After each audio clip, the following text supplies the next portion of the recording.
up, weekenders, and welcome back to the weekend wind down. This weekend, I am so excited to be winding down with you all again.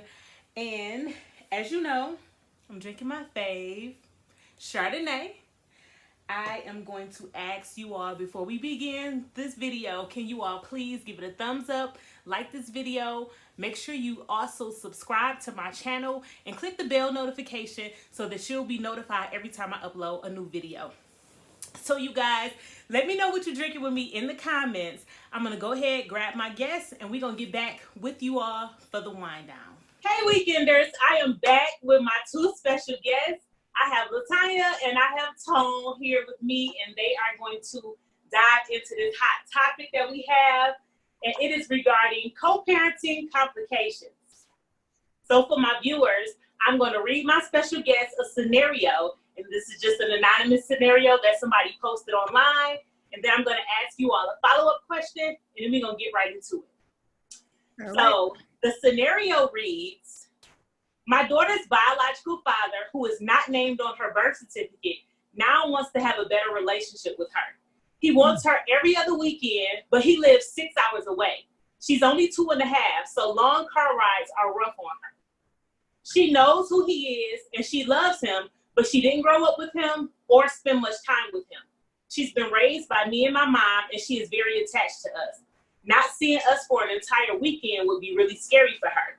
Now, I'm not preventing him from seeing her. He can come visit, get a hotel, try having her stay the night with him there for starters, so that I'm close just in case she needs me. He has not established paternity and was not present at her birth. After she was born, the state tried several times to find him to establish paternity, but he hid well enough just to avoid them every time. And FYI, he was buying her diapers and food when she was younger, and as she got older, he just started sending money, which he still sends even now. So my follow-up question to that scenario is, if a child's father has not established paternity or signed the birth certificate, but he's involved in the child's life, he sees them, the child knows them, and he financially supports them, should that father be restricted or have limited visits and or contact, and why or why not? So we're gonna start with the ladies, and I'm gonna ask Tanya, give your opinion. So do you feel like if they haven't established paternity, they should be limited contact or communication with their child, even if they're seeing them and sending money? First of all, she's 2.5, right? Right. Okay. That's a little bit young to send her off on her own with him, especially if he's 6 hours away. I definitely wouldn't do that, especially with her being a young girl. And also, no, just keep working on establishing that paternity, because no. So you don't feel like he should have his way with his visitation? It should be limited? Yes, I think so. And also, too, she's only 2.5. She's not really old enough to verbalize, if something goes wrong, and who is he with, Is he by himself, or... That plays a big part. Yeah, definitely. That plays a big part. So is yours primarily based on her age? Age and gender, yes. Okay. Yes. I'm funny about stuff like that. Especially by her girl. So, but the boy too. Because, but still, 2.5 is too young to go off by herself. That's too young. I agree. Yeah, that's pretty young. Even though that's the father, it's still like, well, you haven't taken responsibility enough to establish paternity, so. You haven't even tried, so it's like, no. It's a big step, though. I mean, it's hard. Yeah. But why you not trying to establish paternity, though? That's my thing. Okay. That's a big thing. Wonder. And you hide from the state when they're trying to find you. So exactly. You're really avoiding it. Right. You send money. So that's the confusing part. Yeah. It definitely needs to be documented. If it ain't documented, it ain't happening. It didn't happen. Okay. So exactly. Okay, we're gonna get some male perspective in here. Tone, chime in. What do you think if a man has not established paternity, but he's financially supporting the child, he sees them? Do you feel like the visitation and communication should be limited? I don't think so. Because You don't? first off, he actually established financial for the child. He's been there. It's not like he left her out hanging by herself, saying, "Okay, you take care of the child. I'm a dip and dab or dip and dash away from my responsibility." He just haven't been found by the state. Mm, However, he has been there financially. And now that the daughter is what, 2.5, as you say? 2.5. So he wants to now establish a relationship with his daughter. Maybe at the time he just wasn't ready to step up as a father. However, even though he was not ready to be there presently or physically, he was there financially. Finances are a major thing Exactly. in But child, it is a in major parenting. because when you actually have no one there or an absentee parent, what's going to be the first thing they ask when you go ask for assistance? Where's the other parent? Where is the parent? Yes. Yes. Exactly. So if they ask where's the other parent, they're going to be trying to figure out why the other parent is not helping out financially as well, having you come in here asking for assistance. So if he's been there financially, why can't he be there physically now? That's my question. I That might, mean, yeah. that's true, but so I feel like, okay, you're sending finances. I mean, you're sending How money often, for, though? huh? How often? How often are you sending finances too? That's, she didn't specify. So maybe it could be weekly, it could be monthly. We don't know, but it sounds like it's enough for her to be okay with it. Right. She didn't have a complaint about that.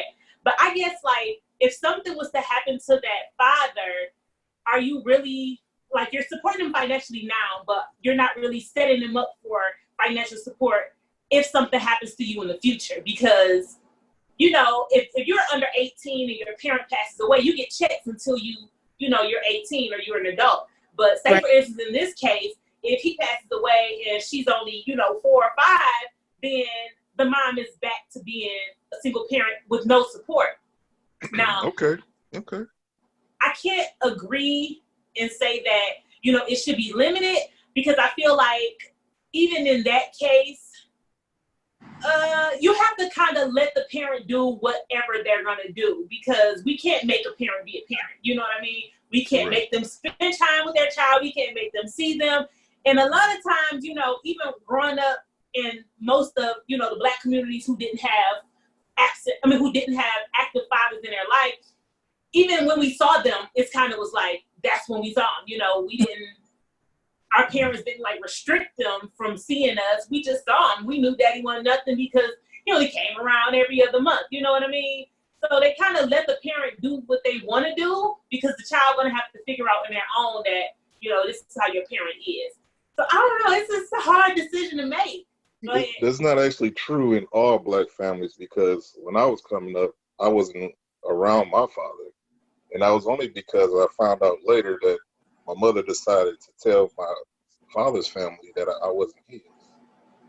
When that you she were not tells what? me, yeah, she told me all the time that was my father, and then never, not once did she talk bad about him. But Okay. every time I do something, she'll actually tell me all the time that, oh, you remind me of your dad. You laugh like your dad. You look like your dad. I'm like, okay, I'm getting tired of hearing this. Where is my dad? Because I don't like your husband. But however, then when I actually found out where my father was after my daughter was born, because I wanted my daughter to know her family, come to Mm-hmm. find out, I found out the whole story. So Wow. I mean, it's not the same in every family. I mean, every family has their own issues or their own experience. So just because one went through it, the other one hasn't went through that. Because now me and my father, we like closer than ever right now. Wow. That's That's excellent. That's And excellent. he's Yeah, nowhere you're on my right. birth certificate. You said that he's not on it. No. And see, that's another thing that I was thinking, because it's a lot of parents who actually sign the birth certificate but still are absentee. So what does that really matter in a sense? You Mhm. know, because a parent is not exactly just, that is just the person who helped create you, the person who signed on your birth certificate. That father is the one who's actually doing stuff and taking care of you financially and physically in all those ways, Mm-hmm. So I think, it really makes a difference, because signing the birth certificate is not everything. But I think that if he's actively seeing her, he's sending money, he's buying clothes, buying diapers, then I feel like if he wants to see her every week, he can see her every week. Now that distance thing, because she's so young, I wouldn't say send her off 6 hours away, but definitely come get a hotel room and you can have her there. I'm kind of iffy on that, because why not? Why not send her off? Because that's his daughter. It's not like he's gonna do nothing to her that you haven't done nothing to her. I mean, because who is to say? Who is to say who's been around the mother or who's been around the father? We going to say, okay, just because he lives 6 hours away, she's only 2.5. She can't go because she's young, but that's still his child, though. Yeah. So we're now saying because of the age, we're gonna keep him away from her because he's so far. Why not he come this way? Why not we just actually go half in the middle, and maybe one time you go up there with the daughter, or he come down, or vice versa. I mean, it just sounds like a bunch of excuses right now. When actually it should be about the child. Because I feel when I found out the whole story about what happened between my mother and my father, I mean, I had trust issues like it was, and then I just finally had to say, okay, well, my mom not here no more. I just got to let it go now because she's not here. And I can't go to her and ask her, why did she go through all that trouble? And then I had to go through what I went through because I didn't ask to be here. You and him had that time, and now I'm here 8 months or 9 months later. So I feel I should have both of y'all. Yeah. So I agree. feel a different way about something it. I think it's kind of like a bias thing when it comes to mothers, because a lot of times as mothers, we're the primary caregiver majority of the time. And I think that when it comes to us being that, we kind of don't trust anybody, and including the father, to love, protect, and care for the child as we would. Okay, well, let me nip that in the bud. Did you actually feel that way when we were together?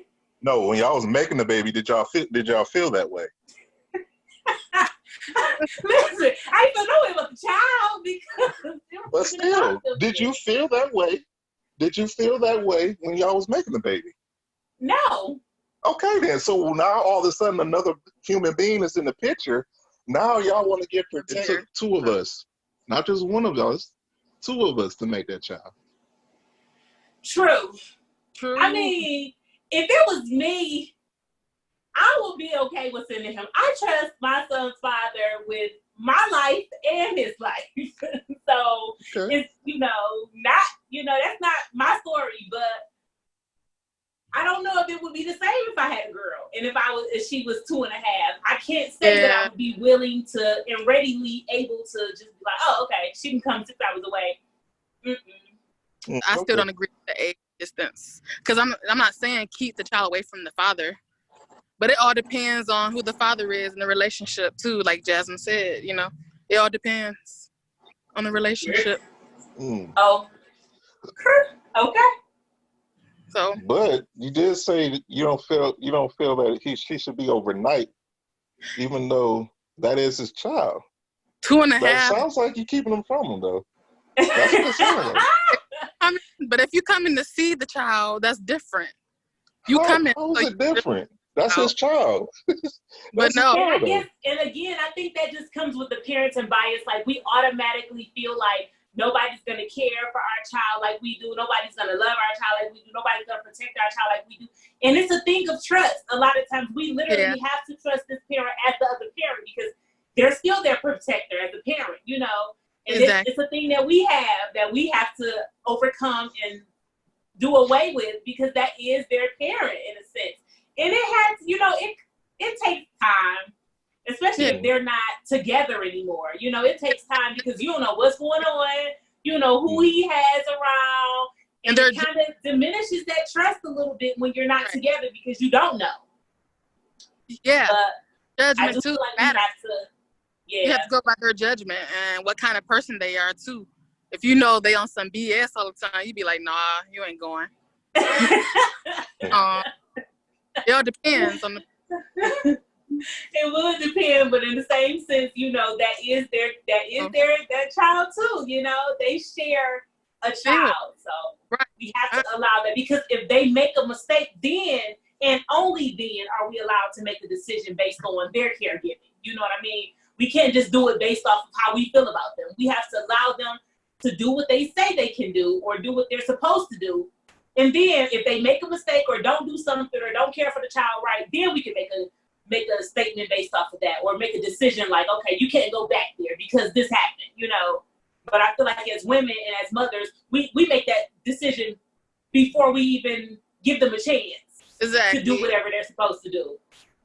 What if the father or the mother, whoever the primary parent, whoever the co-parenting is, what if they're dropping the kid off somewhere else and you thinking your child is with them the whole time, but they're just dropping them off? So, and that's another thing. I had a friend who, she had an issue with that because every time she would call her child would be at her child's paternal grandparents' house. And she was like, well, it's supposed to be his time with the child. Why is she over there? And like I had to tell her, that's his time. You cannot worry about what he does with his time with his child. And again, that's that mother instinct. We want to be in control of the situation. I'll admit, we do want to be in control of the situation. And we can't, because I had to tell her, I said, you all share that child. That's his child too. Whether he decides to spend a second with her and drop her off somewhere else, that's his time. And we just have to deal with it because that's the person we chose to make a child with. Mm-hmm. We cannot keep them away. But I thank you all so much for chiming in and adding your opinions to this topic. I am going to close it out here. I want to thank my viewers so much for chiming in with us this weekend and winding down. I want to ask you all to like, comment, and make sure you share this video with everybody you know. And we'll see you next time on the next weekend. Bye.